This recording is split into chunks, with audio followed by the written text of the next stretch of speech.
I always love to see non-traditional builds, especially when they come with Royal Pegasus Knights from my beloved Bretonnia. Today, they are sneakily Vanguard deployed in the corner against the Tomb Kings. Yeah, Bretonnia coming in with the unusual build. Honestly, unusual builds on both sides, which I do quite like. There's just 4 Battle Pilgrims and 2 Grail Relics for infantry, so definitely looking for very high leadership. We've got some Knights Errant as well. Fae and double Paladin, I believe, all on horses. Yep, makes sense. And then we've got the 2 Royal Pegasus Knights in the corner. As for the Tomb Kings, you can see already triple Screaming Skull Catapult opening fire. We've got 3 Tomb Guard Halberds protecting them. Front line of Skeleton Spears and a very aggressive Gold Chevron rank 9 Necropolis Knight with the Tomb Scorpion for some terror and Grand Hierophant Kotep on horseback just to round out the oddity. So, very fun stuff. Yeah, you can see the Pegasus Knights charging catapults in the background. In the near ground, we've got the Necropolis Knights, Incantation of Cursed Blades, Incantation of Protection, and Restore all at once as they duke it out with Knights Errant. What is happening here? How are they taking so much damage? I guess it's from the 2 Paladins, perhaps? I don't know. A little bit of an odd situation there. I'm not sure. But, Battle Pilgrims, of course, will do fine trading against Skeleton Spearmen, especially over time. Royal Pegasus Knights do manage to just hardcore shut down one of these Screaming Skull Catapults. The Tomb Guards aren't able to do a lot about it, given they're just infantry. Let's see. Let's get back over on this far side where there's a critical engagement playing out. The Necropolis Knights managed to stabilize, although you see some supporting skeletons, and now Knights Errant also getting a nice charge in here. Don't have the most armor-piercing damage, but actually, with that charge bonus active, they do manage to impact the Necropolis Knights enough that their leadership starts to falter, and they may face some crumbling damage. Nice, Realm of Souls hits everything except the Necropolis Knights, so they're hopeful to get another restore here, perhaps. Incantation of Protection, Incantation of Cursed Blades, so as they do so, they are absolutely massacring those Knights Errant. Let's get back to the rest of the battlefield here. Pegasus Knights and these other Knights Errant decided to just come in and try and shut down this infantry fight as much as possible. Rear charge and just pop some of these, you know, Skeleton Spearmen, so the Battle Pilgrims can again get in and work against the Tomb Guards.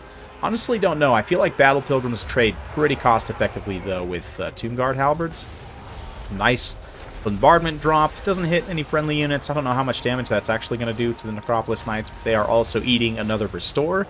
And we've got the Summoned Ushabti up in this position right now as well, so a little bit dangerous for the Fae and her companions in this degenerate blob fight, although the Fae is also getting some pretty nice drain damage in. Yeah, the Paladin's definitely paying severe price. This other one too, and even the Fae herself are all quite vulnerable.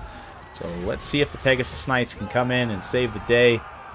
Battle Pilgrims getting back, starting to work through the Tomb Guards there. Wow, did that catapult actually survive? I thought for sure it was done for with that crumbling, but I think probably all the unit models got destroyed, if I had to guess. Nope, they're still online. Wow, I'm very surprised. I guess the Realm of Souls was able to keep them all intact. But, yeah, Bretonnia, actually, things are kind of grinding slowly against it, I feel. A lot of their knights are starting to lose on HP. The fact that the Screaming Skulls are still alive is a pretty big problem, too. It'll definitely cause leadership issues in the long run. But, oh, just kidding. Kotep is getting gooned. Not see that. Kotep gets tangled up with the Fae Enchantress and the Paladins here in melee combat. The Pegasus Knights move in to assist. And it's all over for Grandpa. As he falls, the Tomb Kings are going to face more significant leadership issues. Of course, the Necrotect is still around to help support somewhat, but yeah, with the Necropolis Knights down, suddenly things just start to turn against what's left here in a big way. Tomb Scorpion has dished out a lot of damage, but not the best leadership, not the best melee defense. Pegasus Knights, especially cycle charging, will probably be able to deal with it just fine. Let's see, though. 3 Tomb Guard Halberds is still a substantial amount of Halberd infantry they have to get through, not to mention the Screaming Skulls just pounding these Knights Errant directly in the face. Ooh, I thought the Knights Errant would get the charge there, but it looks like they're going to feint away and try and pull those Halberds out of position. Hasn't worked so far. Pilgrims can't necessarily be said are winning, but they're trading effectively, certainly. I think, I don't know, I'd have to test that. I want to say full health Pilgrims versus full health Tomb Guard Halberds. The Pilgrims might win, actually, but I'm not sure. The Scorpion certainly did not win against the characters of Bretonnia, as it falls. Knights of Bretonnia prepare to charge the final position of the foul Tomb Kings. I say foul. They're noble in their own minds. But, yeah, those Tomb Guard Halberds are definitely a lot. So let's fast forward a little bit as Bretonnia kind of grinds forward. Finishes off the Screaming Skull catapults with surgical, tactical, Pegasus strikes. And, of course, the Knights Errant in Lance formation as well, giving that extra mass, are able to just run through the Tomb Guards without too much issue. Did they actually take Blessing of the Lady? No, they did not.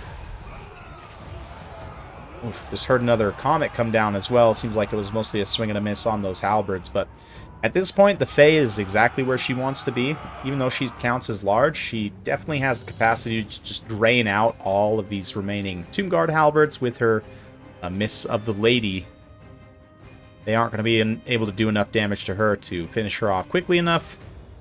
And that Miss of the Lady over time just rips apart the Tomb Guard. And there it is. A nice victory for Bretonnia.